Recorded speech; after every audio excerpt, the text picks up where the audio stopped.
বড় বৌদি শোনো, শোনো না,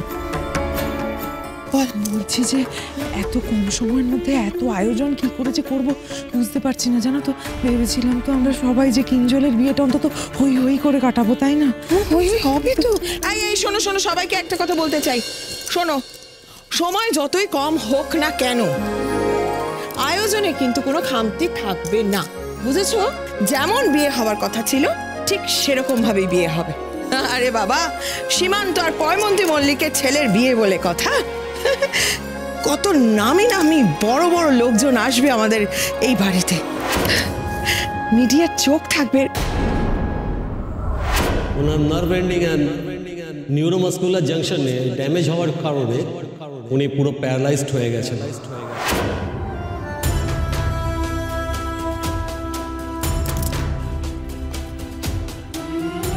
শুধু আমার মেয়েটাকে সাপের হাত থেকে রক্ষা করতে পারলাম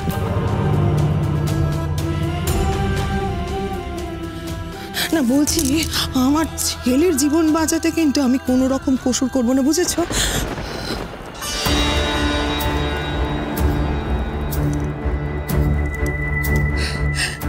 চিত্রা, চিত্রা আমার কিঞ্জলের জীবনে পাকাপাকি ভাবে যাবে, এসে যাবে, আমি তখন নিশ্চিন্ত হব, বুঝেছ? তাই তো হচ্ছে পয়মন্তী। নাও। হ্যাঁ করতে দিন, হয়ে গেছে। পয়মন্তী, এই ফর্দ নিয়ে তুমি কি করবে? এই ফর্দটা নিয়ে তুমি কি করবে? এটা তো শঙ্খিনী ম্যাডামদের দরকার, মানে মেয়ের বাড়িতে তো বিয়ের আয়োজনটা হয়, তুমি এই ফর্দ নিয়ে কি? হ্যাঁ হ্যাঁ, তুমি ঠিকই বলেছো। আসলে তোমাকে বলা হয়নি, আমি ভাবছিলাম মানে এত কম সময় তো, তাই ভাবছিলাম যদি বিয়ের আয়োজনটা আমাদের দুই বাড়ি থেকেই একসাথে করি। হ্যাঁ, আমি গুরুদেবের সঙ্গে আলোচনা করেছি গো।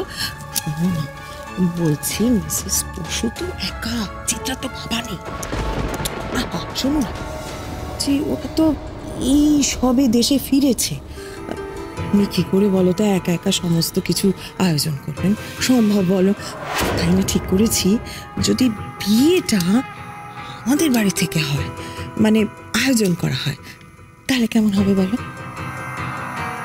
বেশ, তাহলে তাই হোক। আপনারা সত্যি বড় ঝক্কি থেকে বাঁচালেন, তা না হলে আমি যে একা কি করে কি আয়োজন করতাম জানি না। গুরুদেব, বলছিলাম যে আপনি যে যজ্ঞের জন্য ঘিটা লিখেছেন, কতটা ঘি লাগবে সেটা তো লেখেননি, সেটা কতটা লাগবে? এটা তো আগুন জ্বালিয়ে যজ্ঞ করে বিয়ে দেবে বলছে, কিন্তু তাহলে তো মহাবিপদ। আমিও তো সেটাই ভাবছি, আগুন, যজ্ঞের ধোঁয়া, আমি তুমি কেউই সহ্য করতে পারি না। মা, তুমি কিছু একটা ভাবো, যাতে আগুন না জ্বালিয়ে যজ্ঞ না করে বিয়েটা দেওয়া যায়, কিন্তু বিয়েটা কিন্তু করতেই হবে। তুমি তাদের কিছু একটা ব্যবস্থা করো, কিছু একটা করো। এরকম করো না, তারাও এত অস্থির করো না। ভাবছি দাঁড়াও, কারো চোখ পড়ে যেতে পারে, ভাবছি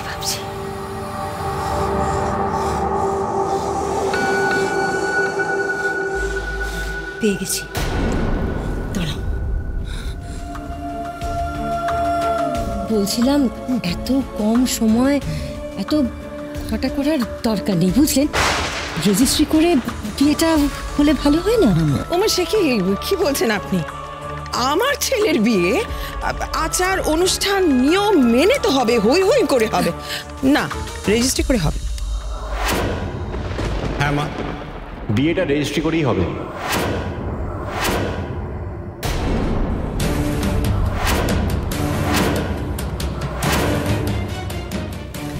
বলছো শালাবাবু, তোমার বিয়ে রেজিস্ট্রি মানে এটা ইলাহি করে আয়োজন হবে না? একটু ধুমধাম করে হবে না? আনন্দ হবে না?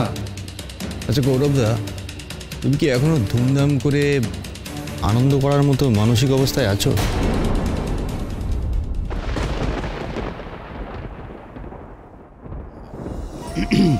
নিজের কাছের লোককে দুঃখ পেতে দেখলে, কষ্ট পেতে দেখলে না, নিজের জীবন থেকে সব আনন্দ, ধুমধাম, ফুর্তি হারিয়ে যায়।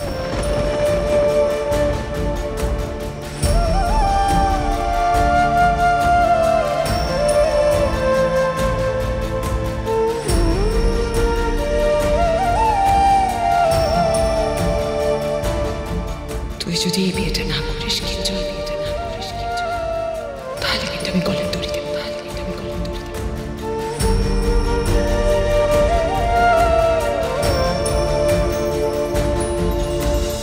হাই কিঞ্জল, কি বলছিস কি তুই? তোর বিয়ে নিয়ে আমার কত স্বপ্ন, হ্যাঁ, কত নিয়ম মেনে আচার অনুষ্ঠান মেনে একদম হই হই করে বিয়েটা হবে। কি গো, তুমি ছেলেকে একটু বোঝাও। থাক মা, কাউকে কিছু বোঝাতে হবে না, আমি বললাম তো বিয়েটা হলে রেজিস্ট্রি হবে। আচ্ছা, আমি তো তোমাদের সব শর্ত মানলাম, এবার অন্তত আমার একটা শর্ত মানো তোমরা।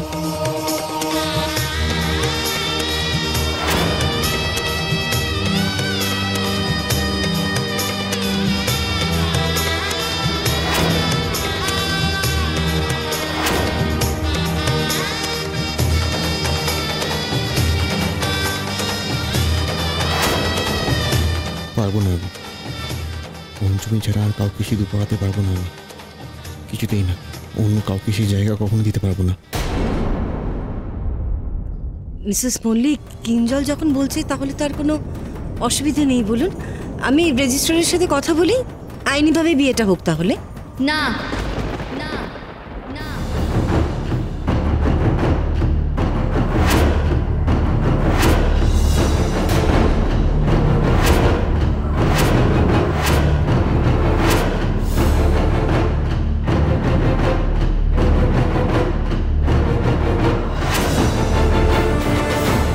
পঞ্চমী চান না এই বিয়ে হোক।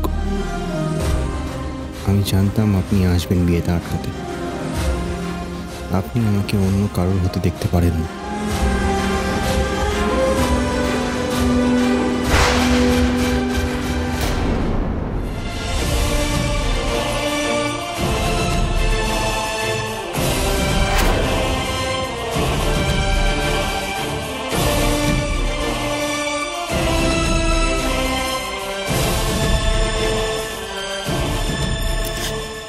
হাই, তুমি আবার চলে এসেছো? কিঞ্জলের পিছু যে তুমি এত সহজে ছাড়বে না আমি খুব ভালো করে জানতাম, নিশ্চিত ছিলাম আমি। কাল তো নাটক করে চলে গেলাম, আবার এসে নতুন নাটক শুরু করলে তুমি।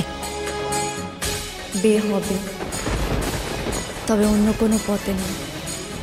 অগ্নি সাক্ষী করে বিয়ে হবে, অগ্নি সাক্ষী করে বিয়ে হবে।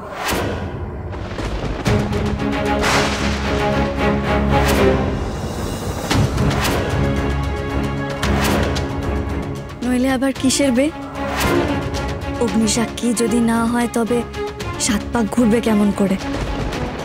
মন্তরী যদি না পড়ে তবে একে অন্যকে বাঁচানোর, ভালো রাখার, বিপদে পাশে দাঁড়ানোর অঙ্গীকার নেবে কেমন করে?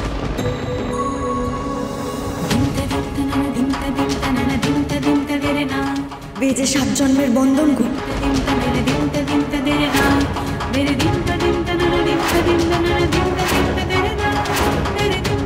তুমি কোথায় গেছিলে? তুমি কাল থেকে কোথায় ছিলে?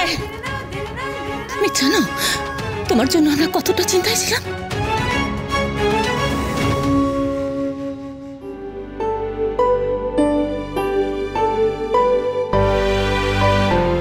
মা আমায় আত্মহত্যার ভয় না দেখাতো আমি চিত্রাকে বিয়ে করতে রাজি হতাম না।